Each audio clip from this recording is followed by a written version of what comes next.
ಪ್ರಿಯರೇ, ಇಂದು ನಮಗೆ ಅತ್ಯಂತ ಸಂಭ್ರಮದ ದಿನ. ಈ ಪವಿತ್ರ ಗುರುವಾರ ತಾಯಿ ಧರ್ಮಸಭೆಯು 2 ಅಮೂಲ್ಯ ಉಡುಗೊರೆಗಳನ್ನು ಸ್ವೀಕರಿಸಿತು. ಒಂದು ಹೋಲಿ ಯೂಕರಿಸ್ಟ್, ಪವಿತ್ರ ಪರಮಪ್ರಸಾದ, ಹಾಗೂ ಪ್ರೀಸ್ಟ್ಹುಡ್, ಯಾಜಕತ್ವ. ಪರಮಪ್ರಸಾದ ಇದು ಕೇವಲ ಒಂದು ನೆನಪಲ್ಲ, ಇದು ಜೀವಂತ ಸತ್ಯ. ಕೆಲವರು ಈ ಹೋಲಿ ಯೂಕರಿಸ್ಟ್ ಇದನ್ನು ಕೇವಲ ಒಂದು ಸಂಕೇತ ಅಥವಾ ಸ್ನೇಹಕೂಟದ ನೆನಪು ಎಂದು ಭಾವಿಸುತ್ತಾರೆ. ಆದರೆ ಯೇಸು ಸ್ವಾಮಿ ಇದು ನನ್ನ ನೆನಪಿಸುವಂತ ಗುರುತು ಎಂದು ಹೇಳಲಿಲ್ಲ.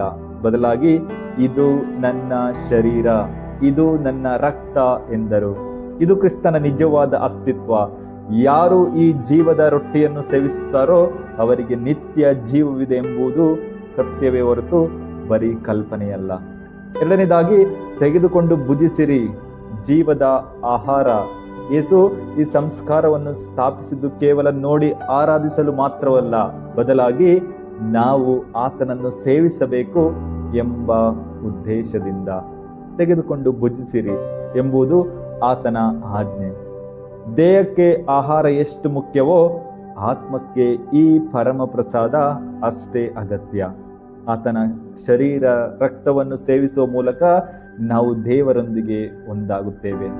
ಪ್ರಿಯರೇ, ನಾವು ಲೌಕಿಕದಿಂದ ಆಧ್ಯಾತ್ಮಿಕ ಆಳಕ್ಕೆ ಇಳಿಯಬೇಕು. ಬಲಿಪೂಜೆಯ ಸಮಯದಲ್ಲಿ ನಾವು ಅನೇಕ ಉದ್ದೇಶಗಳನ್ನು ದೇವರ ಮುಂದೆ ಇಡುತ್ತೇವೆ. ನಮಗೆ ಒಳ್ಳೆಯ ಆರೋಗ್ಯವನ್ನು ಕೊಡಿ, ಐಶ್ವರ್ಯವನ್ನು ಕೊಡಿ ಮತ್ತು ಲೌಕಿಕ ಸುಖಗಳ ಬಗ್ಗೆಯೇ ನಮ್ಮ ಚಿಂತೆ ಹೆಚ್ಚು. ಆದರೆ ಇಂದು ನಾವು ಇನ್ನೂ ಆಳಕ್ಕೆ ಇಳಿಯಬೇಕಾಗಿದೆ. ನಮ್ಮ ಪ್ರಾರ್ಥನೆಗಳು ಕೇವಲ ಈ ಭೂಮಿಗೆ ಸಂಬಂಧಿಸುವಂತಹ ಬೇಡಿಕೆಗಳಾಗದೆ ನಮ್ಮ ಆತ್ಮದ ರಕ್ಷಣೆಗಾಗಿ ಮತ್ತು ದೈವಿಕ ಚಿತ್ತಕ್ಕೆ ಶರಣಾಗುವ ಹಂಬಲವಾಗಬೇಕು. ಇದಕ್ಕೆ ಪ್ರಭು ಯೇಸು ಕ್ರಿಸ್ತರು ನಮಗೋಸ್ಕರ ಮರಣ ಹೊಂದಿದ್ದು. ಮೂರನೇದಾಗಿ, ದೇವರಿಗೆ ನಮ್ಮ ಅತ್ಯುತ್ತಮ ಸಮಯವನ್ನು ನೀಡೋಣ.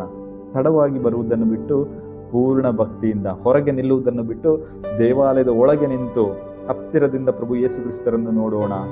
ಪ್ರಿಯರೇ, ಈ ಪವಿತ್ರ ರಾತ್ರಿ ಯೇಸು ತನ್ನನ್ನೇ ನಮಗಾಗಿ ಮುರಿದು ಹಂಚಿಕೊಂಡರು. ನಾವು ಕೇವಲ ಆಚರಣೆಯಲ್ಲಿ ಪಾಲ್ಗೊಳ್ಳದೆ ಆ ಕ್ರಿಸ್ತನ ಪ್ರೀತಿಯಲ್ಲಿ ಆಳವಾಗಿ ಮುಳುಗೋಣ. ನಾವು ಸ್ವೀಕರಿಸುವ ಪ್ರತಿಯೊಂದು ಆ ಪರಮ ಪ್ರಸಾದ, ಆ ಕ್ರಿಸ್ತನ ಶರೀರವು ನಮ್ಮನ್ನು ಹೊಸ ಮನುಷ್ಯರನ್ನಾಗಿ ಮಾಡಲು ಹಾಗೂ ಕ್ರಿಸ್ತನಂತ ಮಾಡಲಿ ಎಂದು ಪ್ರಾರ್ಥಿಸೋಣ. ಪ್ರಿಯರೇ, ಈ ಒಂದು ದಿವ್ಯ ಸಂಸ್ಕಾರವನ್ನು ನಮಗೆ ದಿನನಿತ್ಯವೂ ನೀಡಲು ಯಾಜಕರ ಅವಶ್ಯಕತೆಯಿದೆ. ನಮ್ಮ ಎಲ್ಲ ಯಾಜಕರುಗಳಿಗಾಗಿ ಪ್ರಾರ್ಥಿಸೋಣ.